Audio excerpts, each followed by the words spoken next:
जय श्रीमन नारायण। ए पर जे टिप्पणी हम करे जा रहल बा रामानुजदास श्रीमान गट्टू वेणुगोपाल स्वामी जी के द्वारा दिहल गयल बा। अध्याय 18 मोक्ष संन्यास योग श्लोक 29। बुद्धेः भेदं धृतेश्चैव गुणतः त्रिविधं शृणु प्रोच्यमानम् अशेषेण पृथक्त्वेन धनंजय। ओम। गीताचार्य श्री कृष्ण परमात्मा अर्जुन समेत हमनी सबके मोक्ष संन्यास योग सिखा रहल बानी। परमात्मा कह रहल बाड़न, हे अर्जुन, अब 3 गुण के अनुसार 3 प्रकार के बुद्धि आदृढ़ता के बारे में बतावे जा रहल बानी। बुद्धि के मतलब होला ज्ञान, जौन सुविचार फैसला लेवे और सही गलत के विवेक से तय करे खातिर जरूरी होला। धृत योगो दृढ़ निश्चय आ दृढ़ मन बा जौन शुरू भैल काम के छोड़ ना देला, चाहे ओकरा राह में कितनो बाधा आ जाए। एकरा अलावा बुद्धि और धृत दोनों 3 गुण के अनुसार 3 प्रकार के होला, सतगुण, रजोगुण और तमोगुण। ई कह के श्री कृष्ण परमात्मा 3 प्रकार के दिव्य बुद्धि के बारे में बतावत बानी, सात्विक, राजसिक और तामसिक बुद्धि। और ये 3 प्रकार के धृत, सात्विक धृत, राजसिक धृत और ये तामसिक धृत के बारे में बतावत बानी। श्री कृष्ण परमात्मा के उपदेश पर ध्यान देत और परमात्मा जौना 3 प्रकार के बुद्धि और 3 प्रकार के धृत के वर्णन कर रहल बाड़े, ओकरा के सुने की तैयारी करत हमनी के श्री कृष्ण परमात्मा की सेवा में सब कुछ करे के चाहिए। श्रीमन नारायण के प्राप्ति खातिर आपन उद्देश्य बनाई और खाली श्रीमन नारायण के शरण लेके हमनी के श्री कृष्ण परमात्मा के वचन के श्लोक के रूप में जैसन वा वैसे ही दोहरावे के कोशिश करी जा। बुद्धेर्भेदं धृतेश्चैव गुणतः त्रिविधं शृणु प्रोच्यमानमशेषेण पृथक्त्वेन धनंजय। श्रीमद् भगवत गीता का पूरा सार श्री कृष्ण परमात्मा ने अध्याय 18वें के श्लोक 65 से 70 में 8 काम करे खातिर दिले बाड़े। श्री कृष्ण कहले, हम ओ लोगन से प्रेम करनी जो लोग इन 8 बातन के मान तारे। हम ओ भक्तन के हर तरह से रक्षा करब।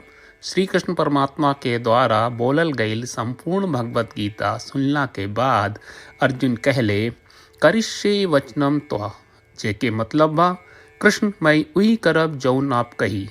यही कारण बा श्री कृष्ण अर्जुन के हर तरह के सफलता आ विजय प्रदान करेले।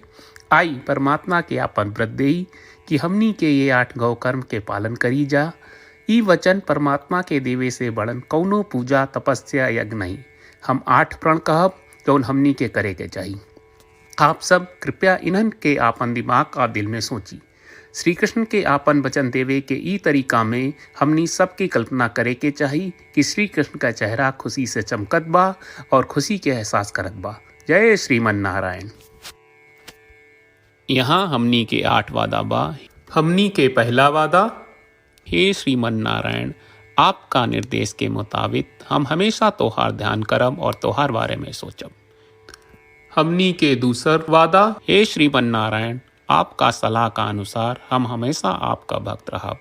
हमनी के तीसर वादा, हे श्रीमन नारायण, हम आपन सब काम तोहरा सेवा के रूप में और तोहरा संतुष्टि खातिर करब। हमनी के चौथा वादा, हे श्रीमन नारायण, जैस की आप माने के कहले रहलू, हमरा बहुत विश्वास बा कि हम आपके होई और हम हमेशा आपन दोनों हाथ जोड़ के आपके नमस्कार करब और आपकी पूजा करब। हमनी के 5वां वादा, हे श्रीमन नारायण, हमरा के तोरा बात माम एकम शरणम ब्रज 1866 याद कहले, जहाँ आप हमरा के आपन का अर्पित करे का कहा। श्रीमन नारायण, मैं हमेशा तोहरे शरण में रहब। हमनी के 6वां वादा, हे श्रीमन नारायण, हमरा के तोहरा बात माँ सुचहा 1866 याद कहले कि आप हमनी के शोक ना करे का आश्वासन दे रहे बड़े, हम अब और शोक ना करब। हमनी के 7वां वादा, हे श्रीमन नारायण, आपने हमरा खातिर श्रीमद् भगवत गीता के वितरण करके हम सब के कृपा कहले और आशीर्वाद दहले बा। हम वादा करत बानी कि रोजाना कम से कम एक श्लोक पढ़ब या सुनब।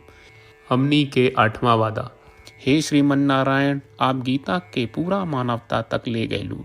हम गीता में आपके दिव्य वचन के उन भक्तन तक पहुँचावे के प्रयास करब जे गीता से अपरिचित बा। हे श्रीमन नारायण, हम उई करब जौन तू करे का कहब। हम ऐसन व्यवहार करब जैसन आप चाहत बानी और हम खाली आपका खातिर काम करब। श्रीमन नारायण के रोज आपन वचन देहल कि हम ओइस करब जैस आप कहत बानी, ई अपने आप में बड़न पूजा बा। श्रीमन नारायण, करशे वचनम त्वा। श्रीमन नारायण, हम तोरे निर्देश के मुताबिक काम करब। सर्वम श्री कृष्ण अर्पणम अस्तु। जय श्रीमन नारायण। बुद्धेः भेदं धृतेश्चैव गुणतः त्रिविधं शृणु प्रोच्यमानम् अशेषेण पृथक्त्वेन धनञ्जय।